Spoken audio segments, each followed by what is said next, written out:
Halo, assalamualaikum warahmatullahi wabarakatuh. Kembali lagi bersama saya Bang Mimin di channel Musik Official Story Crew 02.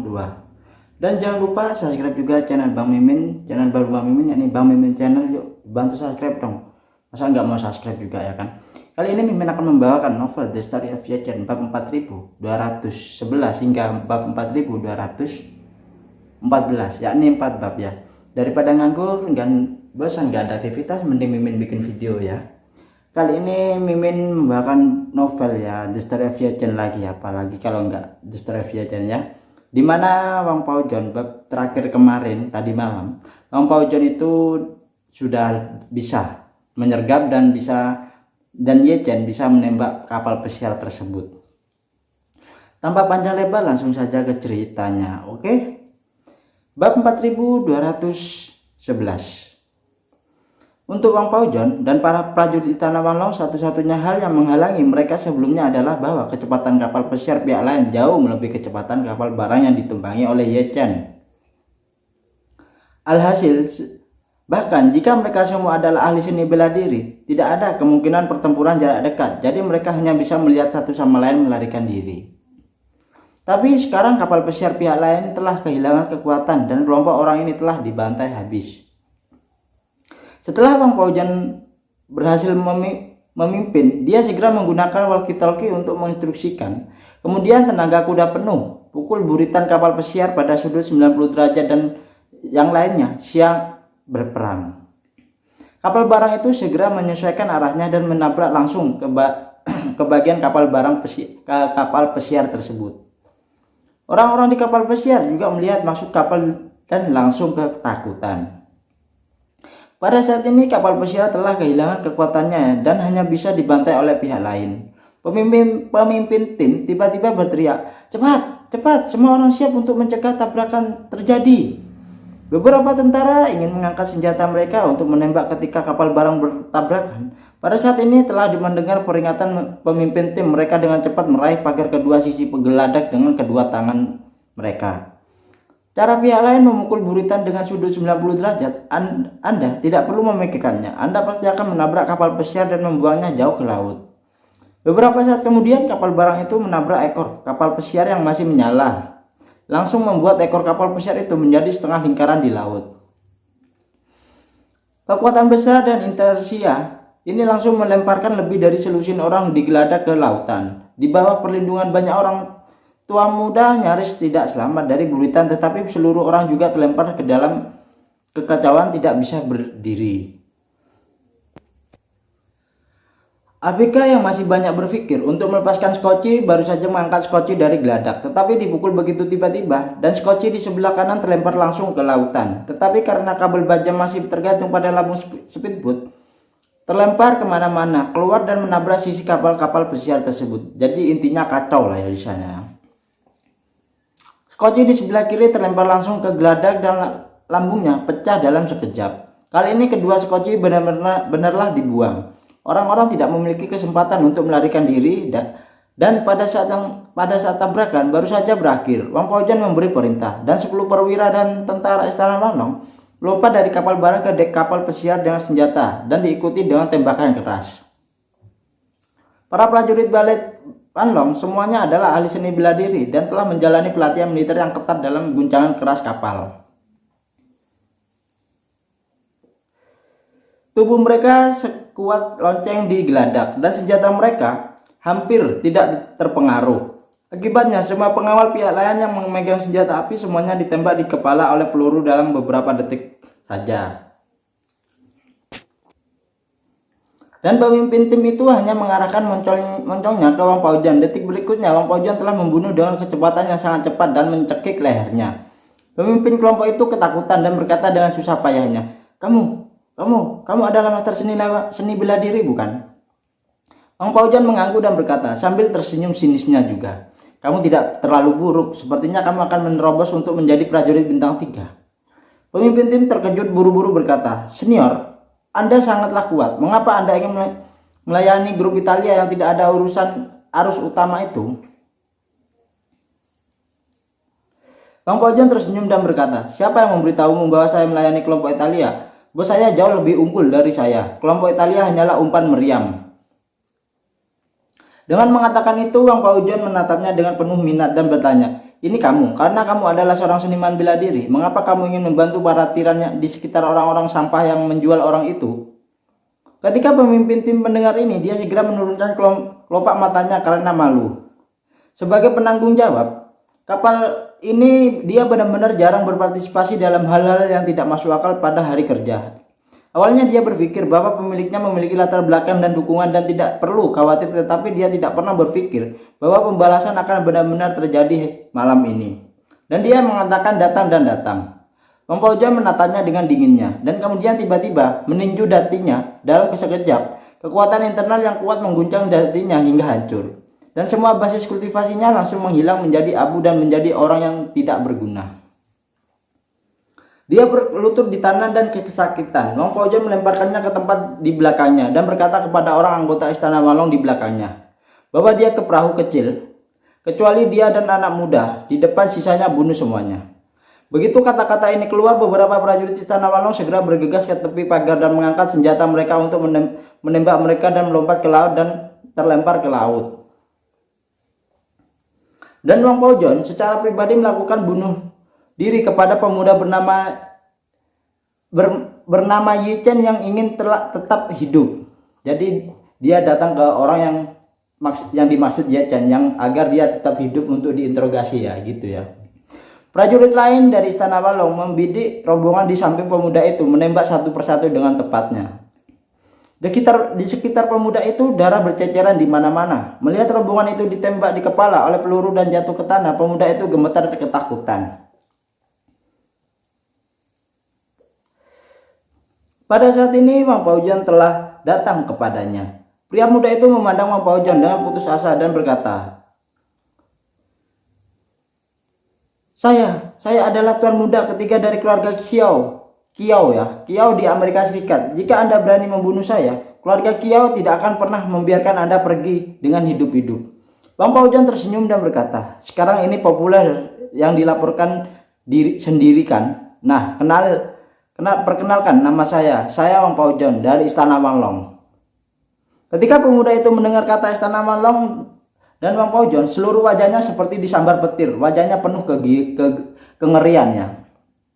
Dia secara alami tahu nama Wang Paojuan dan tahu bahwa Wang Paojuan adalah penguasa Istana Walong. Tetapi dia tidak percaya bahwa karakter kuat seperti Wang Paojuan akan benar-benar melakukan sesuatu untuk dirinya sendiri. Meskipun keluarga Kiao juga terkenal di Amerika Serikat, pada analisis akhir itu adalah tingkat menengah dan atas Amerika Serikat. Bagaimana mungkin memprovokasi Istana Walong? Jadi dia berkata tanpa sadarnya, Kamu, bagaimana kamu bisa menjadi Wang Paojuan? Keluarga Kiao, kami tidak pernah menyinggung Istana Walong. Apa yang terjadi dengan Istana Walong? Maukah kamu menyerangku?" Wang Paojuan mencibirnya. "Mengapa kamu menyerangmu? Kamu akan tahu sebentar lagi." Lagi pula dia melangkah maju seperti menangkap ayam, mengangkat pemuda itu dan membawanya langsung kembali ke kapal barang milik Ye Chen. Pada saat ini lebih dari selusin mayat sudah mengambang di lautan dan lebih dari selusin tergeletak di kapal pesiar. Beberapa tentara Istana Walong diperintah untuk memulai memeriksa kapal pesiar mereka. Pergi jauh ke dalam kapal pesiar dan memeriksa dan menemukan 5 anggota awak yang tersembunyi di kapal pesiar itu. Setelah membunuh 5 orang, mereka tidak menemukan gadis yang diculik di kabin, sehingga mereka segera mundur. Pada saat ini buritan kapal pesiar tenggelam lebih cepat dan di sudut haluan semakin besar. Setelah semua prajurit Istana Walong mundur dari kapal barang, sudut kemiringan kapal pesiar melebihi 45 derajat. Setelah beberapa menit, bagian kedua dari seluruh kapal benar-benarlah tenggelam, dan bagian pertama benar-benar tegak lurus dengan air. Pada saat ini seluruh kapal mulailah tenggelam ke lautan dengan kecepatan yang sangatlah cepat, dan setelah kurang dari 20 detik, kapal itu menghilang tanpa jejak. Saat ini hanya tumpukan mayat terapung dan puing-puing ledakan kapal pesiar yang tersisa di lautan. Ye Chen menatap permukaan air untuk mengamati dengan seksama sejenak, dan setelah memastikan bahwa Wang Paojuan dan yang lainnya tidak meninggalkan lubang atau meninggalkan bukti, dia berbalik dan melihat 2 orang digeladak yang diikat dan menggigil dan langsung menuju ke tubuh pemuda itu. Sebelumnya dia berkata dengan dingin, "Ayo, izinkan saya memperkenalkan diri saya terlebih dahulu." Pria muda itu mendengar perkataan Ye Chen dan memandang Ye Chen dan berkata dengan ekspresi paniknya, Kamu siapa? Kamu siapa? Aku tidak punya keluhan denganmu. Mengapa kamu menyerangku?" Ye Chen tersenyum dan berkata, "Tidak ada keluhan dan dendam di antara kita. Tapi di antara 6 gadis yang akan Anda tukar dari grup Italia hari ini, salah satunya adalah saudara perempuan saya. Anda masih memiliki wajah untuk memberitahu saya bahwa Anda tidak memiliki keluhan dan tidak ada dendam di antara kita." Karena itu Ye Chen mengambil pistol langsung di tangan Wang Paozhen dan melepaskan tembakan di kaki kanannya. Dengan keras kaki kanan pemuda itu terkena lubang darah dan bersamaan dengan teriakannya yang menyakitkan, sejumlah besar darah dengan kecepatan mengalir keluar dari lubang bekas tembakan itu. Pria pemuda itu berkata dengan sangatlah kesakitan, "Saya di sini hanya untuk menjemput beberapa orang. Saya tidak tahu apa-apa tentang hal-hal lain." "Benarkah?" Ye Chen mengarahkan pistol ke kaki kirinya dan menarik pelatutnya tanpa ragu-ragu lagi. Setelah tembakan dilepaskan kedua kalinya, pemuda itu memeluk kakinya dengan histeris dan menangis. Dan seluruh orang itu hampir pingsan karena kesakitan.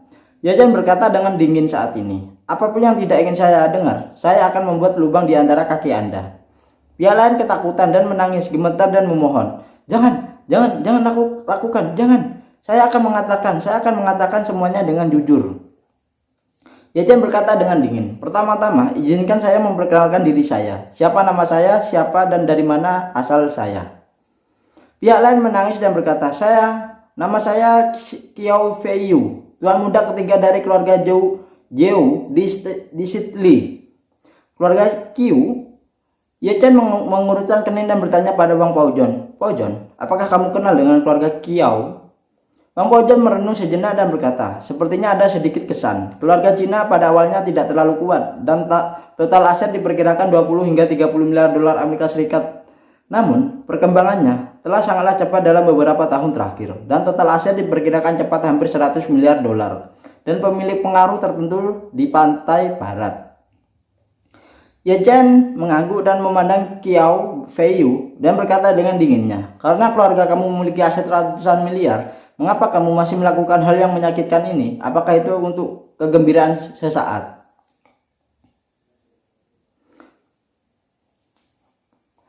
Qiao Feiyu menangis dan berkata, Tidak, saya tidak melakukannya. Saya hanya membantu kakak laki-laki saya pergi ke laut untuk menjemput seseorang. Saya tidak tahu apa-apa lagi." Ye Chen bertanya dengan dingin, "Siapa yang diminta kakakmu untuk dijemput?"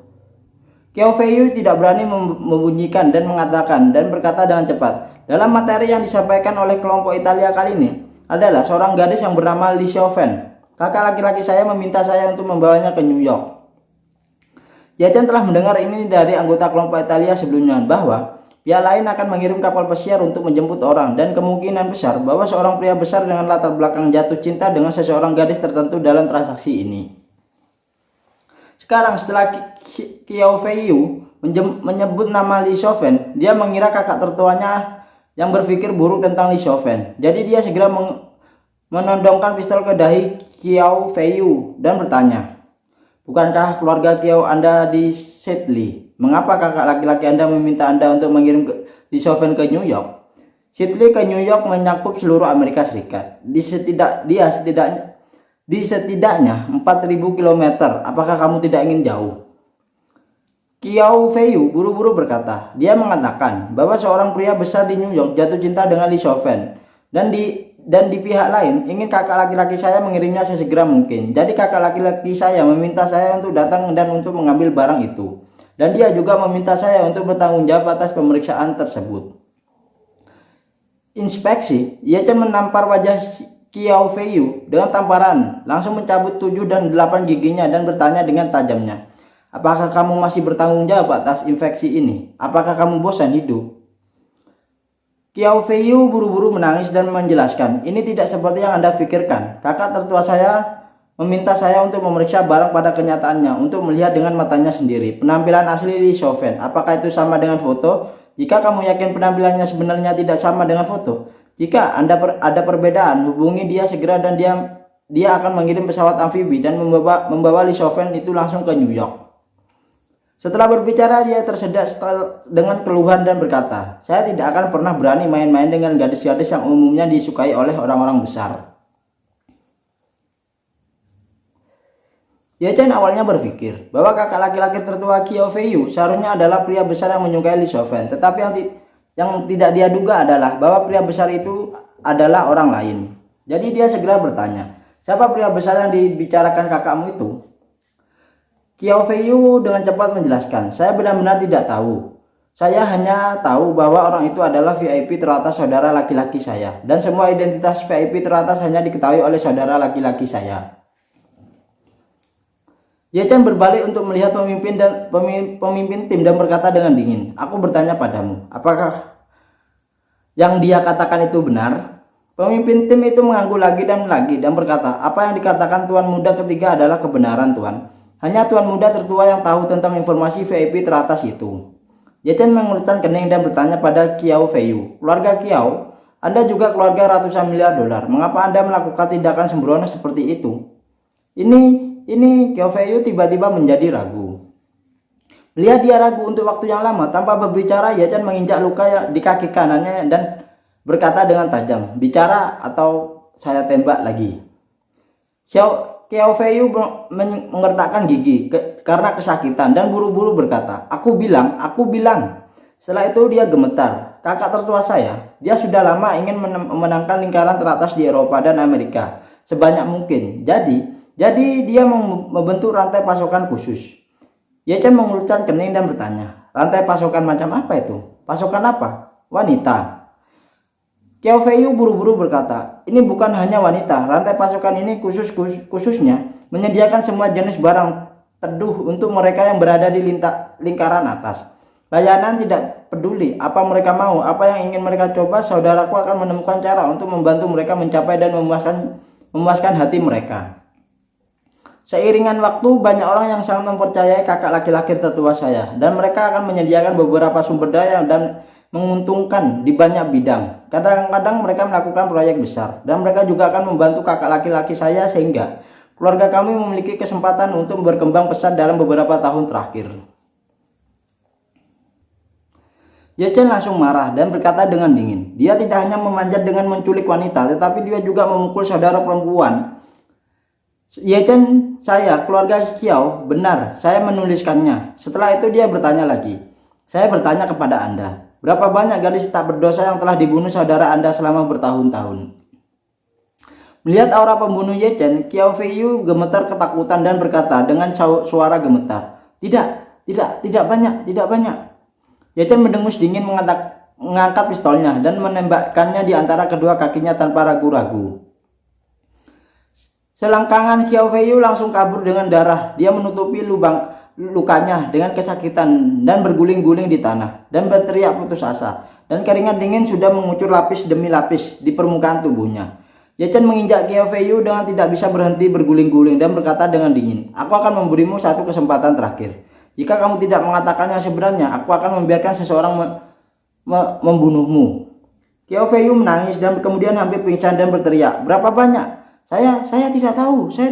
Mungkin dalam kisaran 4 atau 5.000 orang.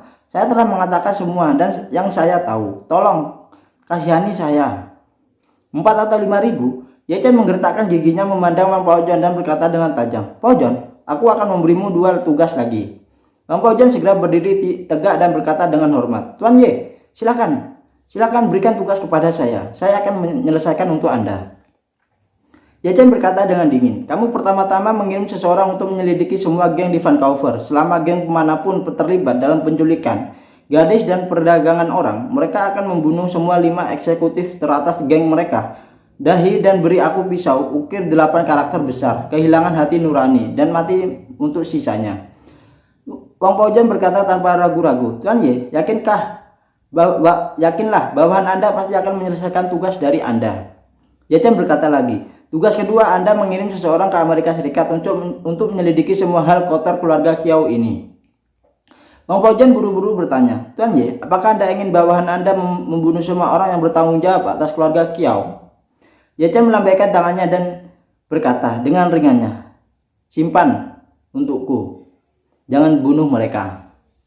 Nah itu ya untuk The Story of Ye Chen bab 4211 hingga 4214. Jadi 4 bab ya.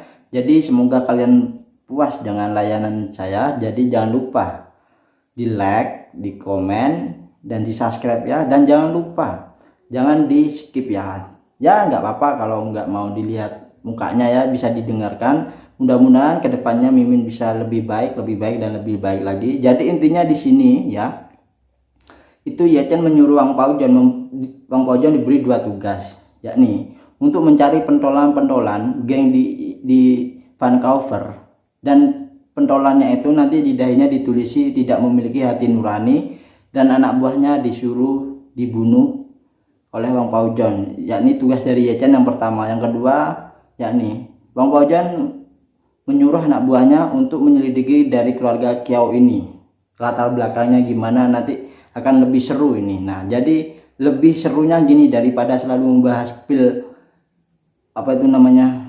pil panjang umur. Jadi lebih seru gini ya. Kalau soal bahas pil-pil itu Mimin itu agak males sebetulnya ya. Jadi lebih seru gininya, ada tegangnya, ada penjiwaannya gimana itu ya. Oke, terima kasih dari saya. Jangan lupa itu ya, subscribe, like, komen, dan doakan seminggu lagi Mimin bisa tembus $10 biar bisa daftar AdSense ya. Jadi sampai segini dulu dari Mimin. Mimin ucapkan wabillahi taufiq wal hidayah. Wassalamualaikum warahmatullahi wabarakatuh. Seperti biasa, jangan sampai sakit hati karena dia, lebih baik dia sakit hati karena kita. Jangan sampai kita patah hati karena seorang wanita, mending kita patah hati karena nggak punya duit. Oke, bye bye.